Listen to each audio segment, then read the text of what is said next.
Ben ritrovati sulla pagina Born in FVG, il progetto sostenuto dalla Regione Friuli Venezia Giulia che mette in rete i corregionali in tutto il mondo. Siamo partiti un po' prima perché abbiamo già collegato Lorenzo Tron, triestino dall'Australia. Ciao Lorenzo.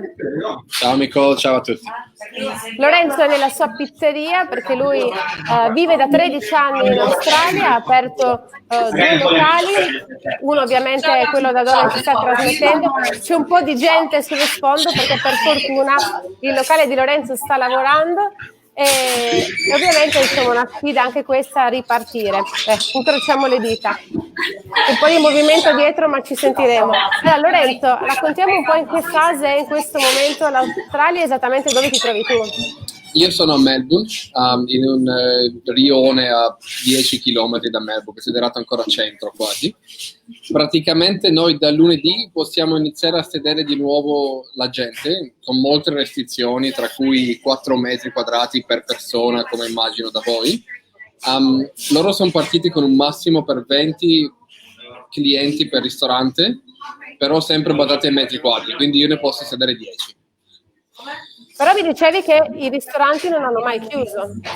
Non abbiamo mai chiuso, qualcuno ha deciso di chiudere, noi facevamo già consegne prima, quindi abbiamo semplicemente implementato maggiori consegne, aumentato le consegne e ho cercato di sopravvivere così. Io ho fatto anche del mio meglio per non lasciare a casa nessuno dei miei dipendenti. La maggior parte dei dipendenti sono ragazzi italiani con il visto e l'Australia ha deciso di non poter aiutare la gente che non era australiana e quindi praticamente non gli dava nessun sussidio e non me la sono sentita a licenziare nessuno. Ho cercato di fare del mio meglio per continuare a pagare tutti e dare da sopravvivere a tutti i ragazzi.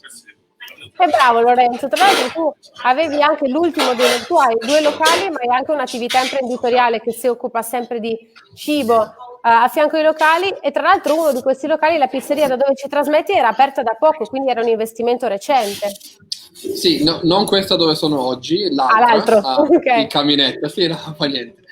Il caminetto era aperto da 1 anno e 3 mesi ed è stato abbastanza difficile riuscire a sopravvivere perché qua allo Shop 225 avevamo tante consegne da prescindere, quindi abbiamo incrementato il lavoro, è andata bene.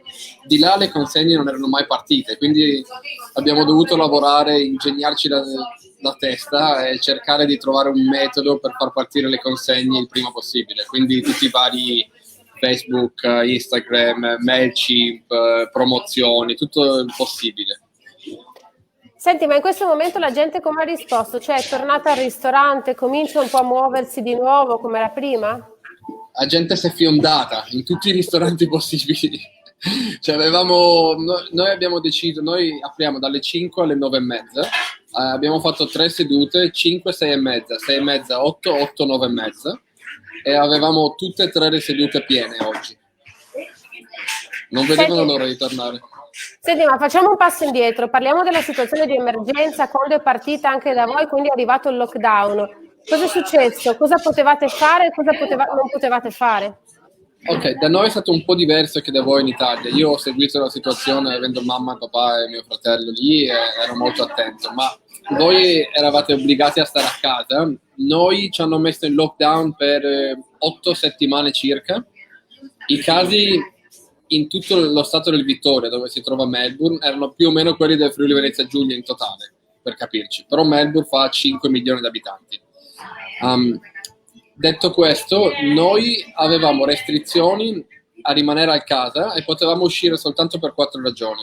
Andare a fare attività fisica, pur rimanendo a distanza di sicurezza dagli altri, potevi restare soltanto vicino ai tuoi familiari o comunque al tuo nucleo, quelli che abitano con te in casa, allo stesso domicilio.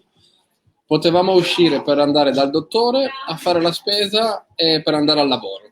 Il lavoro è rimasto aperto, tutti i servizi di necessità, quindi i dottori, gli ospedali, i supermercati, tutti i produttori che avevano attività di produzione del mangiare, i ristoranti potevano rimanere aperti per takeaway. Però io non ho mai sentito il lockdown come l'avete sentito voi. Ma senti, le mascherine le indossate, le avete indossate? No, Qua la linea guida è il contrario che l'Italia. Loro dicono le mascherine servono ai dottori e alla gente che è malata. Se non stai male, non la mettere la mascherina. Quindi anche questo è molto diverso dall'Italia, insomma. Sì, e addirittura si sono attrezzati con dei drive-thru. Praticamente vai con la macchina in alcuni parcheggi allestiti a centro studio per il Covid-19. Tu passi, ti fanno il tampone in macchina tua e poi ti mandano tutto a casa. Ah, gratuitamente? Gratuitamente. Loro vogliono più persone possibile che facciano il tampone. Se hai anche solo raffreddore o mal di testa, vai a fare il tampone. Beh, interessante questo, una mappatura pazzesca da voi allora. Sì, più possibile. Senti, però prima di che ci collegassimo in diretta mi hai detto che comunque nonostante queste misure più libere si parla comunque di recessione in Australia. L'Australia ha fatto di tutto per aiutare i business a mantenere i dipendenti, tanto che noi abbiamo il job keeper, che materialmente loro pagano a me i dipendenti per farli lavorare, in modo che poi quando torniamo a piena capacità io ho già il mio staff, non devo andare a cercarne altro. Se invece sei stato licenziato per il virus, loro hanno il job seeker, che cerchi da lavoro, ti danno quasi gli stessi soldi, stai a casa e ti mantengono loro fino a settembre, hanno i fondi per farlo. Però mi dicevi che la crisi si sente comunque nel paese. Sicuramente sì, la gente è più restia a spendere i soldi e tanta gente, tantissime hanno perso il lavoro, quindi inevitabilmente c'è una recessione. È la prima volta in 29 anni che l'Australia è in recessione. Senti Lorenzo, tu ormai hai perso anche l'accento italiano e triestino. Ho detto prima, sei da 13 anni in Australia, sposato da 10 con anche un bimbo. Facciamo un po' un passo indietro, così raccontiamo anche la tua storia. Com'è nata quella volta l'idea di mollare tutto qua a Trieste e andartene? Io c'avevo mio zio, il fratello di mio padre, che si era trasferito in Australia negli anni 60. Ho sempre voluto venire a trovarlo, ahimè non ce l'ho fatta perché è morto prima che io riuscissi a venire, però ho sempre avuto l'idea di uscire da Trieste, di venire a studiare l'inglese. Non parlavo inglese, ho detto vado in Australia, così non ho il problema di tornare a casa perché è lontano abbastanza per farti passare la voglia di volare. Sono venuto e non sono più tornato. Sei rimasto lì? Sì, praticamente. Ho trovato mia moglie nel primo anno che sono arrivato qua, dopo un anno ci siamo sposati e quindi la possibilità di ritorno è stata molto inutile, praticamente, non potevo tornare. Senti, ma tu da giovane sei arrivato lì partendo quasi da zero e sei riuscito ad avviare delle attività. Qual è stato il modo giusto per intraprendere questa strada? No, non c'è un modo giusto, credo che ognuno deve trovare il suo metodo. Io sono partito andando in giro a raccogliere i bicchieri sporchi nei ristoranti e poi ho iniziato a lavorare come cameriere e poi ho fatto il manager e poi ho cambiato vita e sono andato a fare il venditore per diverse aziende, anche aziende italiane. Alla fine ho trovato questa possibilità, questo piccolo ristorante dove vicino a casa abbiamo iniziato così come un gioco, io e un amico, siamo due soci, abbiamo detto vabbè, mal che vada andiamo a mangiarci la pizza noi la sera dopo il lavoro e è diventato un lavoro di per sé, ho dovuto lasciare la mia carriera da venditore, adesso abbiamo le 2 pizzerie e stiamo pensando a una terza. Beh, insomma, hai iniziato veramente da poco, se facevi poi il cameriere, appena arrivato non conoscevi l'inglese, insomma, di strada ne hai fatta. E poi tu hai avuto sempre nuovi progetti nel corso degli anni. Sì, quello però è un problema, Nicole, perché io non mi fermo e ho troppi progetti. Prima o poi uno si deve fermare, guardare indietro e farne 2, ma fatti bene, forse. Di progetti ne ho sempre tanti. Di idee ce ne sono una migliaia di gente che vuole fare qualcosa, anche di più. Adesso quello che facciamo è cercare di metterci là, pensare quello che vogliamo fare e farlo bene. Senti, una cosa che domandano sempre chi ci segue, che ci chiede di domandare a voi che vivete all'estero. Come si vive in Australia, nel tuo caso a Melbourne, nella quotidianità, quindi nei servizi consueti? Parlo per esempio come la sanità, come il servizio scolastico, come sono i servizi ai cittadini? Ok, la pubblica amministrazione io credo che qua sia molto più veloce e snella. Nel senso, tu puoi telefonare, mandare un'email, andare in ufficio e di solito nel giorno, se non è il giorno stesso, nel giro della settimana è messo a posto il problema. Lo si vede la differenza anche quando vai in consolato a Melbourne e ritorni in Italia. Sei scaraventato di nuovo in Italia, fai un appuntamento online e te lo danno fra 6 mesi. È una cosa che è ormai impensabile per noi. Gli ospedali funzionano molto bene, devo dire, però noi a Trieste non credo di aver mai avuto un problema con gli ospedali. Magari non sono i più belli ospedali che abbia mai visto, però la sanità da noi funziona. Certo. Almeno credo. Non lo so, sono via da 13 anni, però da quello che ricordo funzionava. Molto poi bene, con il certo. Burgo, sì. Qua, per esempio, hanno appena fatto il nuovo ospedale per i bambini. Per capirci, all'interno ci sono cinema, ci sono gelaterie. Sulle scale nell'Androna hanno fatto un mega acquario di 4 piani e vedi su e giù i pesci che vanno su e giù. Però, a parte l'estetica, la sanità va bene anche qua, non ci possiamo lamentare. E invece la scuola, per curiosità, anche quella? La scuola è anglosassone, non la puoi comparare. Noi siamo molto più sulla teoria, mentre qua fanno tanta pratica.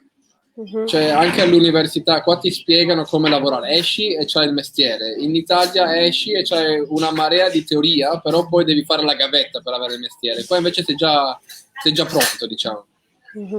Un'altra cosa che chiedono è la vita quanto costa, cioè la vita media per una famiglia è costosa o no? In una città come Melbourne o comunque dove vivi tu un po' più fuori? Guarda, io ho una pizzeria, quindi parliamo a pizze se vuoi. Vabbè, vai.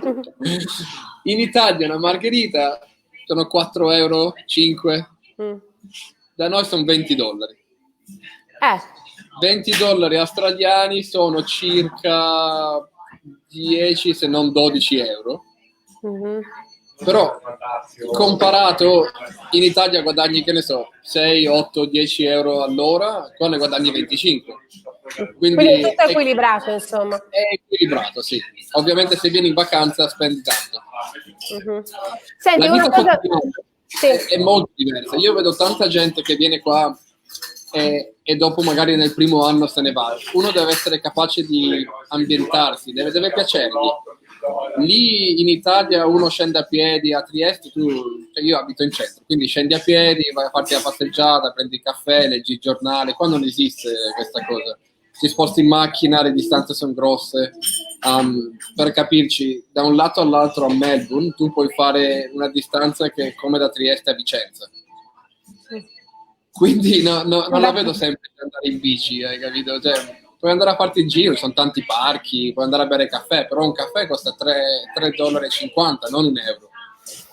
Sono cose un po' diverse, però comunque l'Australia per tanti ragazzi rappresenta ancora una terra delle possibilità, un posto dove ricominciare per tanti italiani. L'hai visto anche tu questo? Sì, io ne vedo tanti italiani. Ti posso dire che negli ultimi 13 anni ho visto gente che veniva e si rimboccava le maniche, ha iniziato a fare il lavapiatti nonostante fossero ingegneri, e ho visto ragazzi che invece volevano venire qua perché hanno fatto un anno di chef e volevano spiegare allo chef che lavora qua da 15 anni come fare la pasta. Quindi non puoi fare di ogni erba un fascio, però bisogna mettersi un po' di umiltà in tasca quando si viene e cercare di capire il mondo in cui si va. Senti, guardando indietro, tu rifaresti tutto? Sei contento di questa scelta?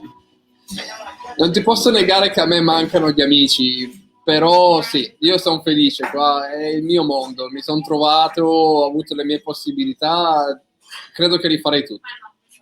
E una cosa che però anche a te a questo momento limita sono ancora degli spostamenti. Mi dicevi prima di entrare in diretta che magari quest'anno saresti potuto tornare a Trieste, invece quanto dovrai più o meno aspettare prima di prendere un volo per l'Italia? Vedi, io ho spostato la residenza in Australia per registrarmi al registro di italiani all'estero, l'AIRE. L'ho dovuto fare per registrare mio figlio quando è nato e quindi non posso tornare in Italia adesso. Io ho residenza qua e l'Australia ha legato l'accesso a noi per uscire dall'Australia per almeno 2 anni, fino al 2022 non possiamo viaggiare. Poi magari lo cambiano, spero. Io volevo venire quest'anno.